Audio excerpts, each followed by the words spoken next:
전주 가요? 전주대 가요? So I realized nobody knows where these buses go. So all I had to do was figure out my destination and ask the bus driver where to go. And this is being resourceful. It's being kind of imaginative in difficult situations. The next thing is make the world your classroom. Things are happening all over the world. And these things are really going to help us, or I know that it helps me teach better. It helps me be a better person when I learn about different things that are going on in the world. This one is pretty self-explanatory.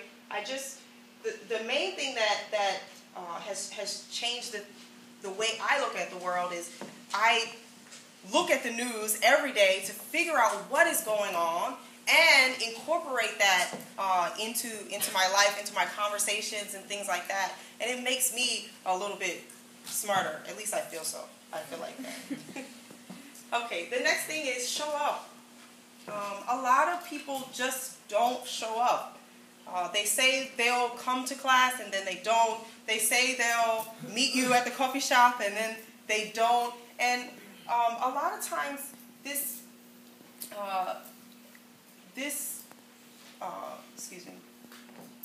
the reason why I included this in here, usually people, if they don't feel prepared, if they don't feel like they've done enough, they feel like, okay, I shouldn't go. But you really underestimate how much your presence really means, right? Think about the people that could have been here today and how much of an impact that could have made on just this event. Every person counts, and just by showing up, it makes all the difference. The next thing is stand out. I don't mean stand out like this. Okay, so a lot of people think when you say something like, oh, stand out, okay, that means be better than everybody else. But I mean stand out in a positive way. One thing that I've done to stand out is just have a positive attitude in every situation. Has anybody ever heard the saying, one bad apple spoils the bunch? Yes, you say that in Korea too? And so I think it's the same way with a happy person. Even if you smile at somebody, it's contagious. They want to smile. And so even if they think it's kind of corny or they think it's kind of strange that you're so happy, people say, Jasmine, why are you so happy all the time? And it really is just because I think good things are going to happen, and that attitude really does make a huge difference. And so that brings me to my last point. The Coca-Cola Company, the Coca-Cola brand is the most recognized brand in the world. It's the most recognized brand in the world. And I think the way that they've done that is that they have put happiness into a bottle. They have successfully put happiness into a bottle. When people think about Coca-Cola, they think happy thoughts. Because their campaigns, all the way back to the beginning, have shown people being very happy and enjoying life. And it's like, when you're happy, you drink Coke.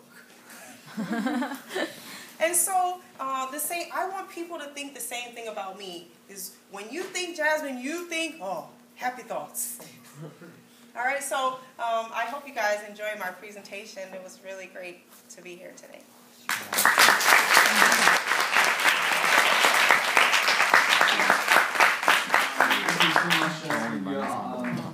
I loved your speech, and I see that everyone has loved your speech. And so, again, let's have some time. We have about 4 questions prepared, and the first one is that, is there any special occasion that brought you to Korea to teach English? Yes, there was a really big happening. Actually, when I graduated university, I was really scared to follow my passion. Ever since I was very young, I wanted to be a teacher, but I was scared to be a teacher because in the U.S., teachers aren't really valued as much as doctors and lawyers and those kinds of professions. And so I always got good grades, and I always did really well in school, and everyone expected me to do something better than be a teacher. And so when I graduated college, I got a really, really fantastic job, making good money and had good perks, but I wasn't happy doing it. And so I quit. And everybody thought I was crazy. I mean, they thought I was literally thought I was crazy for quitting my job in a recession. You know, the economy in the U.S. is terrible right now. And so people are losing their jobs, and I quit my job. So people, my family members were like, oh my gosh, she's lost her mind. So I'm a positive thinker, so, but you know, I'm also not stupid. I was looking for a job, and so I got an email said, come teach in Korea. And I thought about it for, I never really thought about going to Korea per se. I never knew anything about Korea before I actually came here. And I always wanted to go to South America, but there was no way to really make any money. And I have a house, and so I need to pay a mortgage, so I really needed to make some money. And so I found out that Korea had really, really good opportunities to make money and travel. And so that's why I'm here. Pretty interesting. We'll go to our next question, and the next one is that, do you have any difficulties, you've explained one of them in your presentation, but do you have any difficulties as living as a foreigner in Korea? I don't have many difficulties anymore. I think the biggest problem at first was I'm just so independent. I like to do everything myself, but when you're in a foreign country, you don't know the rules, you don't know the laws, you're not really sure how to do things, and so I had to depend on a lot of people, and that was really, really hard for me at first. But the more language skills I acquired, the more independent I became, and so it's made life a lot better. Okay, and our third question is, if you were to pick, you've taught students in Sangsang High School for 2 years now? Correct. So, if you were to pick one student who was most interesting to talk about, please tell us. Okay.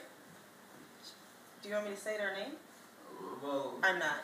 I was just wondering.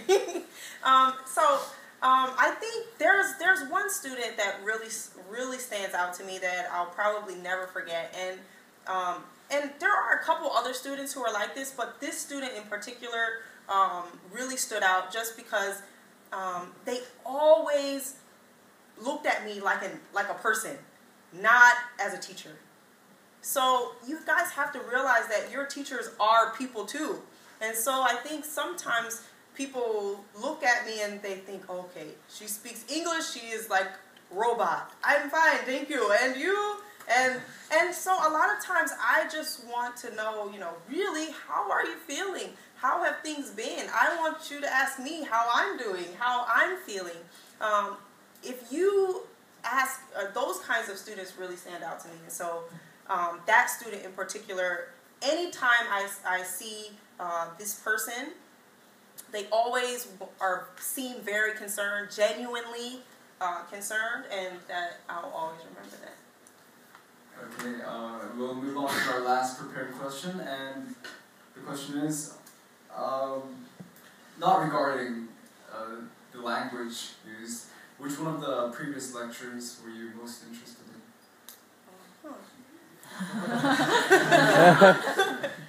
Actually, I was interested in all of them, but my Korean is not good enough to totally understand what they were saying. So I was really interested in the first one because it was talking. I picked up some words, like I'm familiar with auto-tune, so it was that part. I was like, okay, maybe I can figure this part out, but.